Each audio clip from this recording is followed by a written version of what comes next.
Hi everyone, welcome back to my mini vlog. ಇದು ಬಂದು two days vlog ಆಗಿರುತ್ತೆ. ಇದು ಬಂದು ಟ್ಯೂಸ್ಡೇ ವ್ಲಾಗ್ ಆಗಿರುತ್ತೆ. ಸೊ ನಾನು ಬೆಳಗ್ಗೆನೇ ಎದ್ದು ಸ್ವಲ್ಪ ಅಕಾಡೆಮಿ ಹತ್ರ ಹೋಗೋದಿತ್ತು. ಮೇಕಪ್ ಕೋರ್ಸ್ ಎಲ್ಲ ಕಂಪ್ಲೀಟ್ ಮಾಡಿದ್ನಲ್ವಾ, ಸೊ ಅವ್ರದ್ದು ನನಗೆ ಬ್ಯೂಟಿಷಿಯನ್ ಸರ್ಟಿಫಿಕೇಟ್ ಮಾತ್ರ ಬಂದಿರಲಿಲ್ಲ, ಮೇಕಪ್ ಬಂದಿತ್ತು. ಸೊ ಅದನ್ನು ತೊಗೊಳ್ಳೋಣ ಅಂತ ಹಾಗೆ ಹೋಗಿದ್ದೆ. ಹಾಗೆ ಸ್ವಲ್ಪ ಹೊತ್ತೆಲ್ಲ ಕಾಲ ಕಳೆದು ಬೆಳಗಿನ ಸಾಯಂಕಾಲದವರೆಗೂ ಅಲ್ಲೇ ಆಯಿತು. ಸೊ ಹಂಗಾಗಿ ಏನೂ ಮಾಡೋದಕ್ಕಾಗಿಲ್ಲ. ಇದು ಬಂದು ನೆಕ್ಸ್ಟ್ ಡೇ ವ್ಲಾಗ್ ಆಗಿರುತ್ತೆ. ನನ್ನ ಮಗಳದು ಬರ್ತಡೇ ಇದೆ 16th. ಸೊ ಹಂಗಾಗಿ ಅವಳು ಸ್ವಲ್ಪ ಪರ್ಚೇಸಿಂಗ್ ಶಾಪಿಂಗ್ ಇತ್ತು, ಅದನ್ನೆಲ್ಲ ಮುಗಿಸ್ಕೊಂಡು ಬಂದೆ. ಹಾಗೆಯೇ ಸಂಜೆಗೆ ಏನಾದರೂ ಅಡುಗೆ ಮಾಡ್ಕೊಳ್ಳೋಣ ಅಂತ ಅಂದ್ಬಿಟ್ಟು, ಸಂಜೆ ಅಲ್ವಾ, ಸೊ ಕಾಫಿ ಎಲ್ಲ ಕುಡಿದು ನನ್ನ ಮಗಳಿಗೂ ಹಾಲು ಕೊಟ್ಟು ಮೊಳಕೆ ಕಾಳು ಕಟ್ಟಿದ್ದೆ. ಸೊ ಅದನ್ನು ಸಾಂಬಾರು ಮಾಡೋಣ, ಮಸಾಲೆ ಸಾರು ತುಂಬ ಚೆನ್ನಾಗಿರುತ್ತೆ ಅಂತ ಅಂದ್ಬಿಟ್ಟು ಮಾಡ್ಕೋತಾ ಇದ್ದೆ.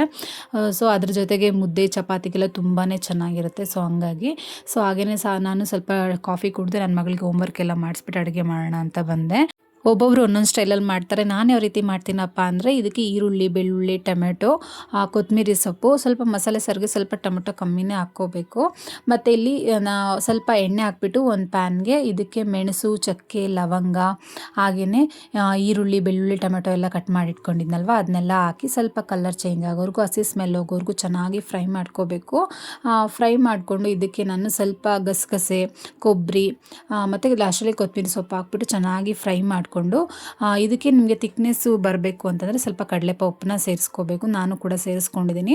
ಹಾಗೆಯೇ ಇದಕ್ಕೆ ಗ್ಯಾಸು ಫ್ಲೇಮ್ ಆಫ್ ಮಾಡಿಬಿಟ್ಟು ಇದಕ್ಕೆ 3 ಟೇಬಲ್ ಸ್ಪೂನಷ್ಟು ಧನಿಯಾ ಪುಡಿ, ಖಾರದ ಪುಡಿ ಸೇರಿಸ್ಕೊಂಡು ಫ್ರೈ ಮಾಡಿಕೊಂಡು ಸ್ವಲ್ಪ ಬಿಸಿ ಆರಿದ್ಮೇಲೆ ಇದನ್ನ ನೀಟಾಗಿ ನುಣ್ಣಗೆ ರುಬ್ಕೊಂಬಂದ್ಬಿಡಬೇಕು. ಮತ್ತು ಒಂದು ಕುಕ್ಕರಲ್ಲಿ ಎಣ್ಣೆ, ಸಾಸಿವೆ, ಕರಿಬೇವನ್ನ ಹಾಕ್ಕೊಂಡು ಸ್ವಲ್ಪ ಅದಕ್ಕೆ ನಾನು ಮೊಳಕೆ ಕಾಳು ಕಟ್ಟಿದ್ನಲ್ವ, ಅದನ್ನು ಕೂಡ ಸೇರಿಸ್ಕೊಂಡು, ಮತ್ತು ತರಕಾರಿ ಮತ್ತು ಬದನೆಕಾಯಿ, ಆಲೂಗಡ್ಡೆನ ಸೇರಿಸ್ಕೊಂಡು ಅದನ್ನು ಕೂಡ ಸೇರಿಸ್ಕೊಂಡು ಸ್ವಲ್ಪ 10 ನಿಮಿಷ ಚೆನ್ನಾಗಿ ಫ್ರೈ ಮಾಡಿಕೊಂಡು ಅದಕ್ಕೆ ಅರಿಶಿನ, ಉಪ್ಪು ಎಲ್ಲ ಮಿಕ್ಸ್ ಮಾಡಿ ಒಂದು 10 ನಿಮಿಷ ಚೆನ್ನಾಗಿ ಫ್ರೈ ಮಾಡ್ಕೋಬೇಕು. ಮತ್ತು ಮಸಾಲೆನ ನಿಮ್ಮ ತಿಕ್ನೆಸ್ ಯಾವ ರೀತಿ ಬೇಕೋ ಅದಕ್ಕೆ ನೀರು ಸೇರಿಸ್ಕೊಂಡು 3 ವಿಷಲ್ ಕೂಗಿಸ್ಕೊಂಡೆ ರೆಡಿ ಆಗಿಬಿಡುತ್ತೆ. ಸೊ ಫುಲ್ ವ್ಲಾಗ್ ನನ್ನ ಯೂಟ್ಯೂಬ್ ಚಾನಲ್ ಇರುತ್ತೆ, ಹೋಗಿ ಚೆಕ್ಔಟ್ ಮಾಡಿ. Thank you.